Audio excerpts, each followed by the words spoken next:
Sarah Blake hadn't planned on singing that night.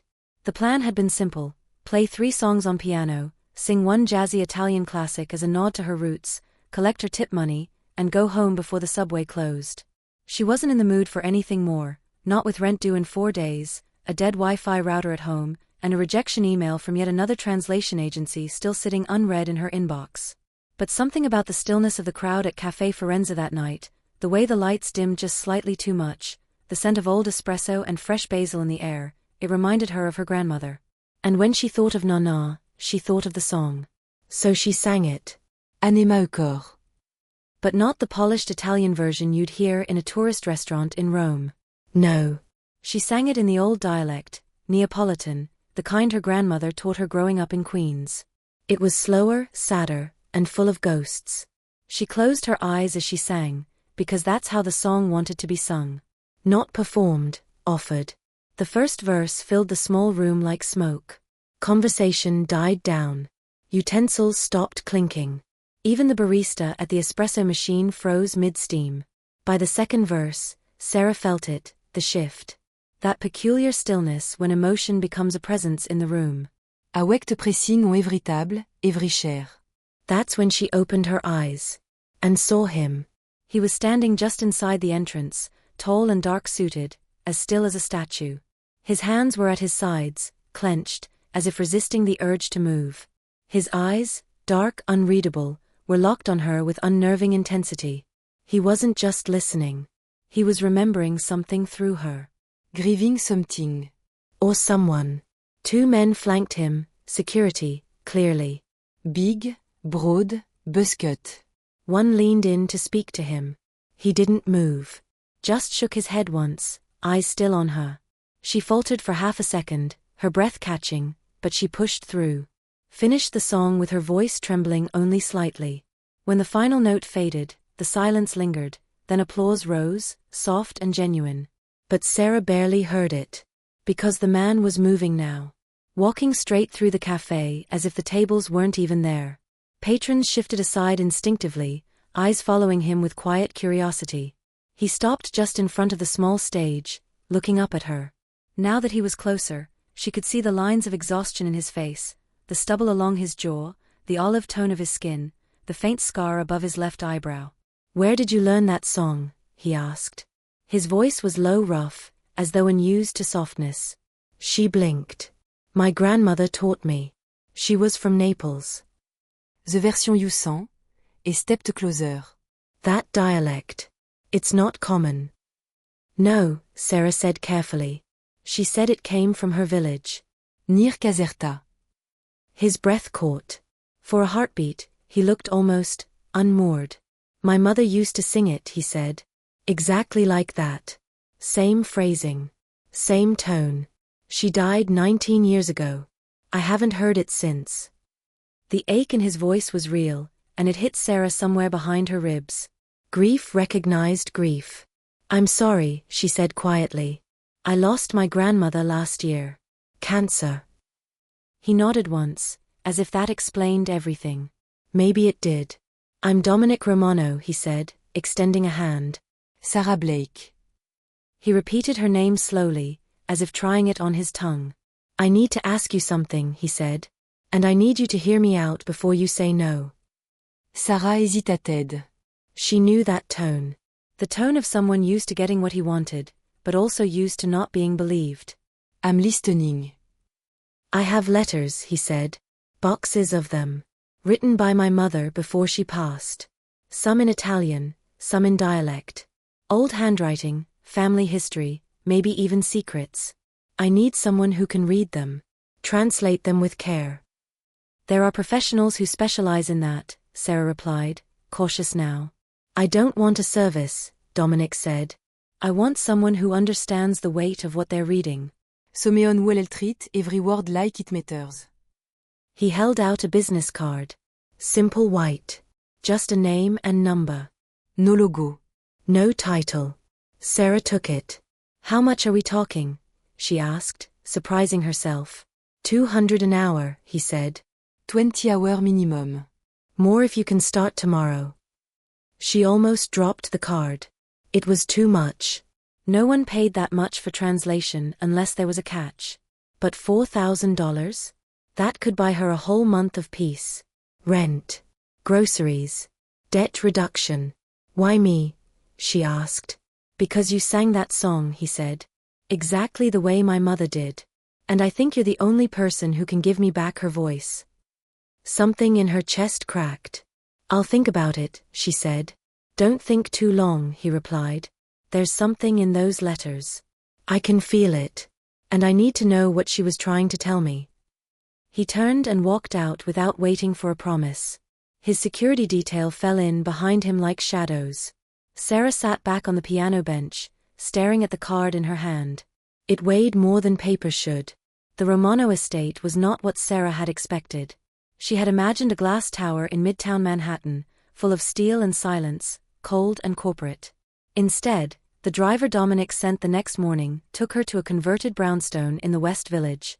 From the outside, it looked like a well-maintained piece of old New York. Inside, it was something else entirely. The front hall smelled like cedar and lemon polish. The walls were lined with art that was clearly original, expensive, and deeply personal. The receptionist, a woman with kind eyes and a military posture, led Sarah up a winding staircase and into a room that looked like a private library from another century. Bookshelves reached the ceiling. A fireplace framed in dark marble stood unlit. A long mahogany table sat in the center of the room, and on it were 3 archival boxes labeled Lucia Romano. Dominique stood by the window, staring out at the Quay Street. When Sarah entered, he turned, his gaze just as intense as the night before but quieter now, thoughtful. Thank you for coming, he said. I wasn't sure you would. I wasn't either, Sarah replied. But your mother deserves to be heard. That softened something in him. He nodded toward the table. Coffee. Please. He made it himself, from a machine in the corner that hissed and steamed like a miniature train. He handed her a cup, espresso, strong and fragrant. These are her letters, he said. Some are to her sisters in Italy. Some to me, though I never read them. A few journals. Notes. Recipes even. Hollandriten. All saved by my fater, forison isti d'un understand. Sarah set down her cup and opened the first box.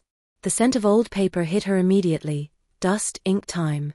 Letters tied in silk ribbon. Notebooks with worn leather covers. Photographs slipped between pages like secrets waiting to be discovered. She had beautiful handwriting, Sarah said, unfolding the first letter.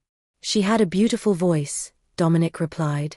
And a way of making everything feel like a memory, even as it happened. Sarah began to read. The first few letters were simple, descriptions of life in New York during the 1980s, the weather, the noise, the joy of raising a son in a city that never stopped moving. But even in the mundane, there was a rhythm to Lucia's words.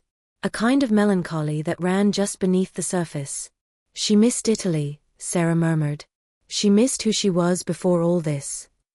Dominique said nothing. Just listened, arms crossed, jaw tight. Then came a letter dated August 1987. Sarah read it once silently, then again aloud, translating as she went. Dearest Julia, she began, there is a matter I must write to you about, though I hesitate to put it to paper. My husband's associates are growing bolder. There is talk of a marriage arrangement with a family from Calabria. They want me to give my blessing. I refused. Sarah paused. Dominique stepped closer. Keep going. I told them I would not tie my son's bloodline to that family. Their name is feared even in Naples. You know the one I mean. I want to write it. But they did not take my refusal lightly. I fear they may see it as a personal insult. And in their world, insult often leads to retribution. Sarah looked up. She's talking about the 'Ndrangheta, isn't she? Dominic nodded once. My father told me she was paranoid. That she imagined threats that weren't real. She wasn't imagining this, Sarah said, scanning the next lines. She knew exactly what she was doing. The letter continued with veiled references to men watching the house. Lucia wrote about intercepted phone calls, whispers during family dinners, how one man in particular, trusted by her husband, began to ask too many questions about their finances, their security arrangements, their fallback plans. She refers to him as Il Traditore di Sang, Sarah said. The blood traitor. Dominic swore under his breath. She never said who? No. But the next letter is dated 3 months later, and this one is more frantic. She says her husband dismissed her fears. That he claimed loyalty was everything, that no one in his circle would betray him. Dominic was silent for a long moment. My father trusted a man named Marco Silvano, he said finally. They grew up together. He was like an uncle to me. After my father died, he helped me hold the organization together. Without him, I wouldn't have survived those first years. Sarah's heart pounded. And now? He's still in the inner circle. Still trusted. Still powerful. They stared at each other. She was trying to warn you, Sarah said softly. Even if she didn't know what you'd face one day, she knew something was wrong. Dominic's expression was unreadable. Can you keep going? He asked. Sarah nodded. Over the next few hours, they went through letter after letter. Some were warm, full of maternal love. Others read like confessionals, quiet pleas into the void, in case no one listened. There were gaps. Months between letters. Periods when Lucia seemed too afraid to write anything at all. Around noon, Dominic ordered lunch, real food from a deli in the neighborhood, not catering. They ate in the library, sitting on opposite ends of the table, surrounded by paper ghosts. You said she died of cancer? Sarah asked. Fast and brutal, Dominic replied. Lung cancer.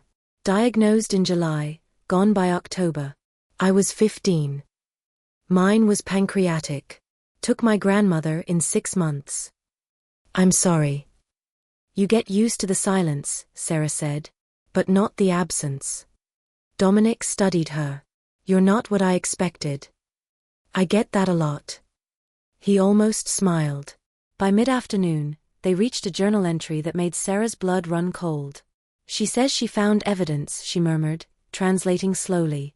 A financial connection between Marco and a shell company based in Calabria. She suspected it was a payment. A bribe. Something to secure future loyalty. Dominic stood abruptly, pacing to the window. His body was rigid, his hands clenched at his sides. She says if anything happens to her, Sarah continued, that someone must look into it. That her son must never trust Marco fully. That trust is a gift too precious to waste. Dominic turned. I need to know if there's more. If she left other clues. If she named anyone else. I'll find it, Sarah promised.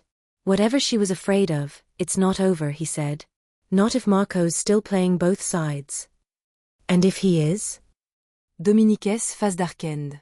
Then I need to decide if I'm the man my mother hoped I'd be, or the man this world demands I become.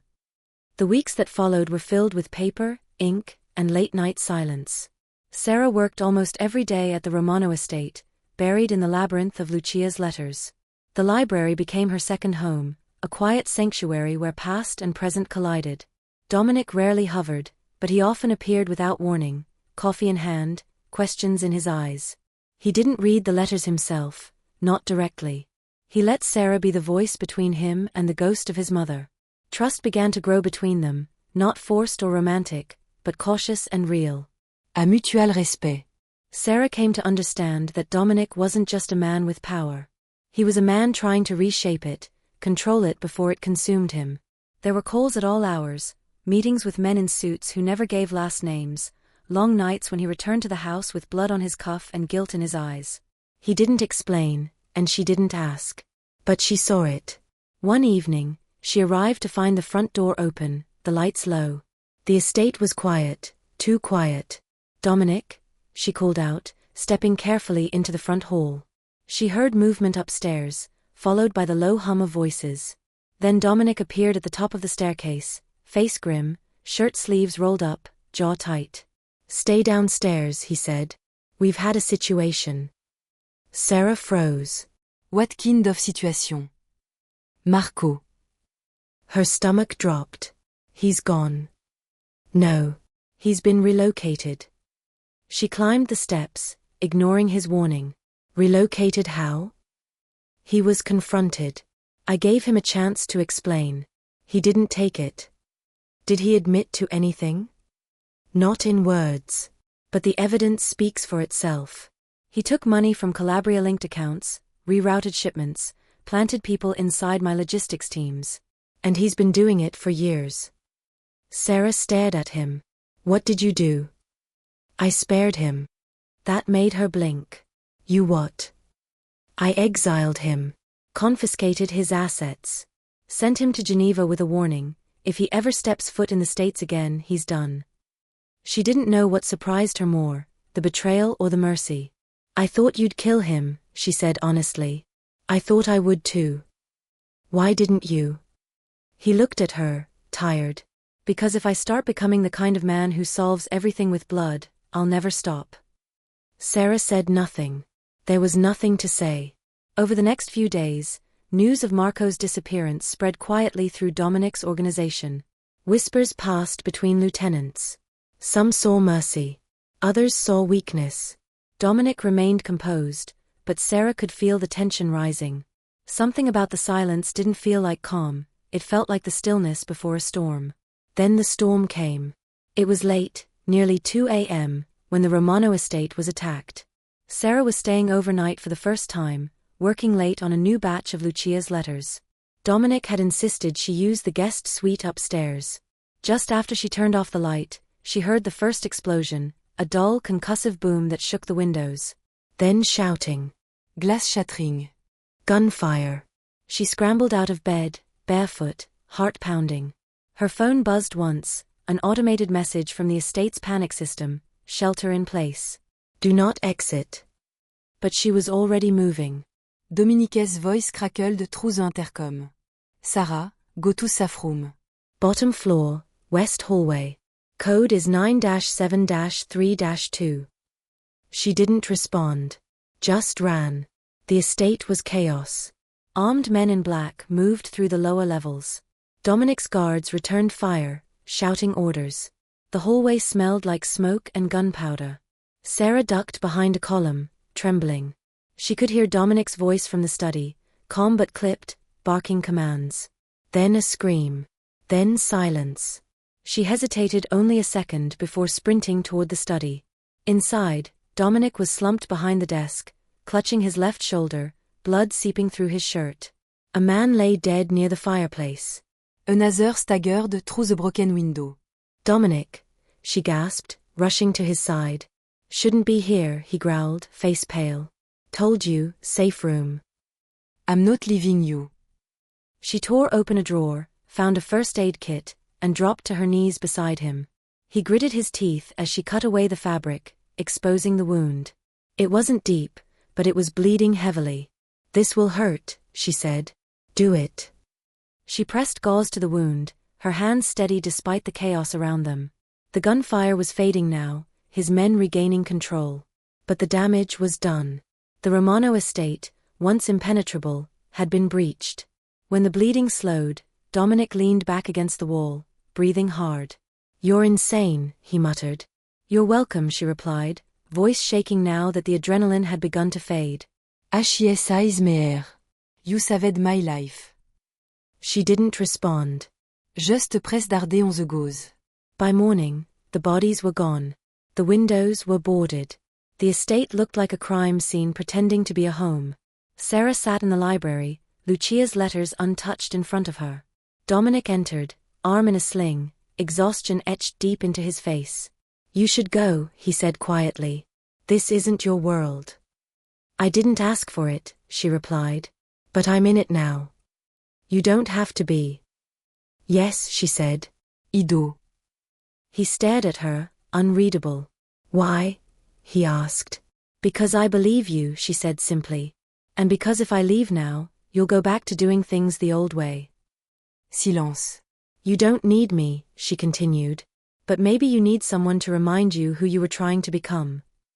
He looked down at his hands. Blood had been scrubbed away, but the stains were deeper than skin. I tried to build something different, he said. Cleaner. Smarter. Better. Then keep trying. You're not afraid. Of you? She asked. No. Of what might come next? Yes. But I'd rather be scared beside someone trying to change than safe next to someone who already gave up. Eloqued softly. Bitter. You talk like someone who thinks I can be saved. I talk like someone who has seen worse men do better things. Dominic looked at her for a long time, then nodded once. Then stay, he said. I already did. For a time, it seemed the storm had passed. The attack on the Romano estate had rattled the organization, but Dominic responded swiftly. Security was overhauled, safe houses reactivated, and operations temporarily scaled back. Those responsible for the breach were hunted, found, and erased from the board. The message was clear: Dominic Romano had bled, but he was not broken. Sarah stayed. She worked in silence most days, translating Lucia's letters in the quiet corners of the house, always aware of the quiet weight in Dominic's eyes. Their bond deepened, not with grand gestures, but through presence. She cooked when the kitchen staff disappeared. He brought her coffee during late-night work. They didn't call it love. Not yet. But it was something more durable than infatuation. It was recognition. A shared kind of weariness. One morning, while reviewing shipping manifests tied to the Romano Group's new clean ventures, Sarah spotted something strange. Dom, she called, holding up the printed sheets. Why is your name on cargo going through Veracruz? Dominic walked over, brows furrowed. We don't move product through Mexico anymore. Not since the restructuring. Well, someone's using your company's name to push through multiple containers. The ports list Romano Logistics as the primary distributor. He took the papers from her hand and scanned them. These codes. They're ours, he said. But we haven't used these identifiers in over a year. This was from before we cleaned house. She looked at him. Then someone's either repurposing your old infrastructure, or never stopped using it. That afternoon, Dominic summoned his most trusted lieutenants. They dissected shipping records, customs documents, and third-party contractor files. What they uncovered made Sarah's skin crawl. The containers in question were moving goods legally, textiles, agricultural products, but satellite images, and a few whistleblower reports from NGO workers in Veracruz, revealed something far worse. Children. Dozens of them. Working in unmarked warehouses. Under armed supervision. Handling cargo marked with Romano seals. It's a labor ring, Dominic said, disgusted. And they're using my name to run it. The news spread fast, first through the network, then across private intelligence circles. Journalists caught wind. An anonymous video appeared online, shaky footage of a boy, maybe 10 years old, dragging crates under a corrugated steel roof. In the background, one word was visible: Romano. Sarah watched the clip twice, her hands clenched. Dominic stood beside her, frozen. I need to fix this, he said. Then start by telling the truth, she said. He turned to her. You think he knew? No, she said. But the world won't care if you did or not. The next few days were brutal. Sarah didn't leave the estate. Neither did Dominic. Meetings went around the clock. Damage control teams were summoned, lawyers mobilized. But internally, Dominic was unraveling. He wasn't afraid of prison. He was afraid of betrayal. They tracked the shipping activity to a single subsidiary, Alton Freight, a holding company previously managed by Marco Silvano before his exile. But the person currently overseeing it wasn't Marco. It was Vin Carter. Sarah stared at the name for a long time when it appeared in the report. That's not possible, she whispered. Vin had been Dominic's head of personal security for years. The man who stood silently behind him at every negotiation. The one who pulled Sarah from the smoke-filled library during the estate attack. The man who never raised his voice. Never failed. You trust him, she said, her voice distant. I did, Dominic replied. With my life. Sarah read deeper into the file. Vin had quietly acquired the management rights to Alton Freight 3 months after Marco's exile. No flags were raised because the legal documents were filed under an alias, but the signature matched. And so did the money. He's been using the humanitarian cover to move illegal goods and labor across borders, Dominic said. And doing it under my name. Under my roof. But why? Sarah asked. Why would he do this to you? Dominique hesitated. His hands were clenched at his sides, jaw set. Vin had a sister, he said finally. Emilia Carter. She was killed during an internal raid 15 years ago. A mistake. My father ordered it. Wrong intel. Wrong house. She wasn't involved. Sarah stared. And you didn't know? I was 17, Dominic said.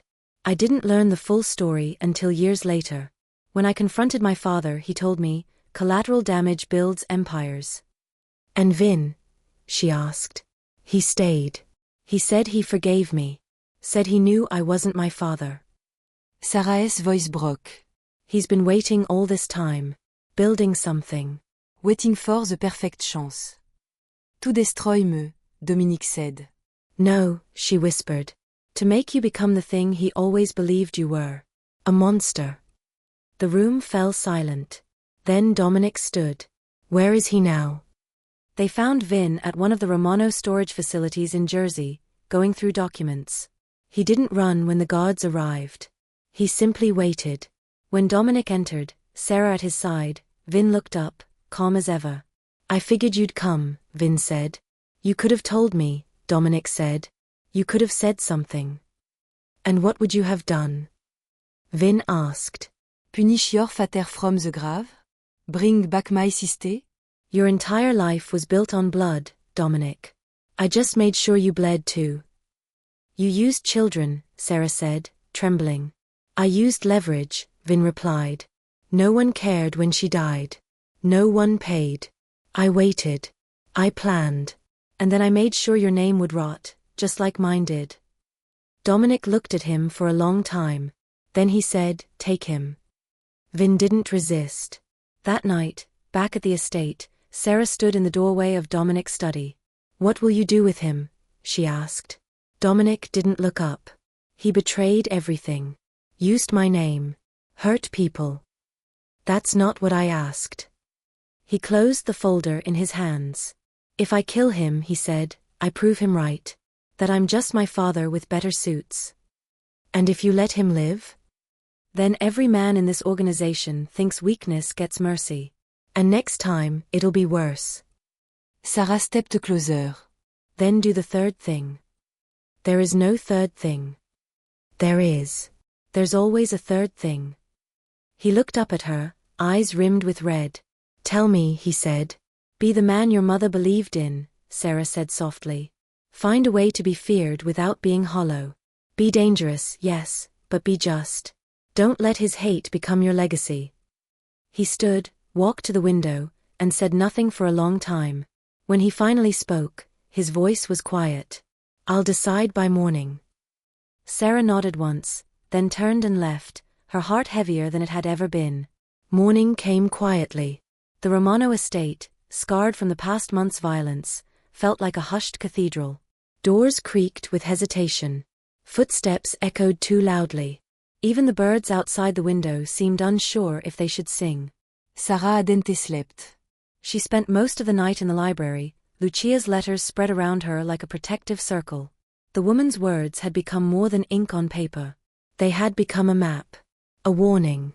And maybe a guide. She didn't know what Dominic would choose. When she finally stepped into the main hall, she saw the signs. The security presence had shifted. Fewer guards near the study. More near the eastern wing. The door to the underground holding rooms, normally locked and silent, was ajar. Vin was still alive. For now. Sarah walked into the sunroom, where Dominic sat alone, a cup of untouched coffee cooling in front of him. He looked like he hadn't slept either. His tie was loose, his shirt wrinkled, his expression hollow. He didn't look at her as she entered. I thought I'd feel different, he said. Because you made a decision? She asked. He nodded slowly. I gave the order last night, he said. But I didn't send it. Yelled it in my hand for hours. Then I shredded it. She said nothing. Just waited. I had every reason, he continued. He betrayed me. He used innocent lives. He dismantled what I was trying to build from the inside. And yet, she said. And yet, I couldn't do it. I couldn't make my mother's voice the last whisper in my head before I pulled that trigger. He finally looked at her. There was no triumph in his eyes, only exhaustion. I called a federal contact this morning. Someone I've helped before. Vin's going to be handed over. Off the record, but safely. No press. No headlines. Et elle dit s'apire. Sarah exhaled, a breath she hadn't realized she'd been holding. He'll still face justice, Dominic said. But not mine. She nodded. You did the third thing. He looked away. It doesn't feel like a victory. It's not, she said. It's a cost. But it's the only one that doesn't leave you hating yourself. Silence settled between them. Then he stood. Come with me, he said. They left the estate together. No security detail, no black cars. Just Dominic's old sedan, driven by him for the first time in years. They headed north, away from the city. Past the traffic, past the skyline, into the rolling quay of the Hudson Valley. He didn't say where they were going, and she didn't ask. They pulled off the road an hour later, into a secluded cemetery tucked between hills. Stone angels watched over forgotten names. The trees swayed gently in the wind. Dominic led her to a modest grave beneath a tall oak. Lucia Romano. 1959-2004. She sang what others feared to speak.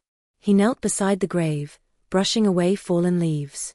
Then carefully, he placed a folded letter against the headstone. I never answered her letters, he said. Not one. Not even after she died. Sarah stepped beside him. She didn't expect replies, she said. She wrote because she hoped someone would listen. Dominic looked up at her. Do you think she'd be proud?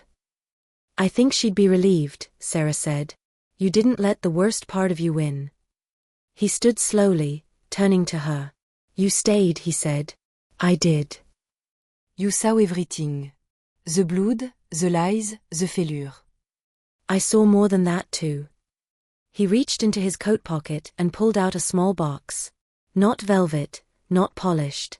Simple wood, sanded smooth. I don't have a normal life to offer you, he said. No safety. No white picket fence. She took the box but didn't open it. I know, she said. But I want to try, he said. To build something new. Maybe not normal. But honest. With you. Sarah opened the box. Inside was a ring, silver understated, with a single carved line circling the band like a fingerprint. It wasn't flashy. It was intentional. Yes, she said. He didn't smile. Not right away. His expression crumbled first, like someone holding in breath too long. Then came the relief. Then the joy. They didn't kiss in front of the grave. It didn't feel right. Instead, they stood together in silence, hands clasped, letting the wind speak for them. Later that evening, back in the city, Sarah returned to Café Forenza. It was open mic night. She hadn't planned to sing. But the moment she walked in, memories flooded her. That first night. That first song. That first glance from a man who had built walls so high, he'd forgotten how to open the door. The manager waved her up without question. Sarah sat at the piano. She didn't introduce herself. Didn't explain. She just began to play. It was a Nima E chord again, but slower this time. Heavier. Not sad exactly, but weighted with everything she now understood. Love, loss, betrayal, survival. When she reached the final verse, she saw him. Dominic stood in the back, in the same spot he had stood the first night. No security detail this time. Just him. He wasn't the same man. And neither was she. When the song ended, the applause came gently, then built. But Sarah only watched him. He nodded once. Not as approval. À recognition. Outside, the night was cold, but she didn't pull her coat tight. She let the air touch her, remind her that she was still here. Still choosing. As she stepped out, Dominic was waiting by the car. Ready? He asked. For what? For whatever comes next. She smiled. So long as we choose it together. And they did.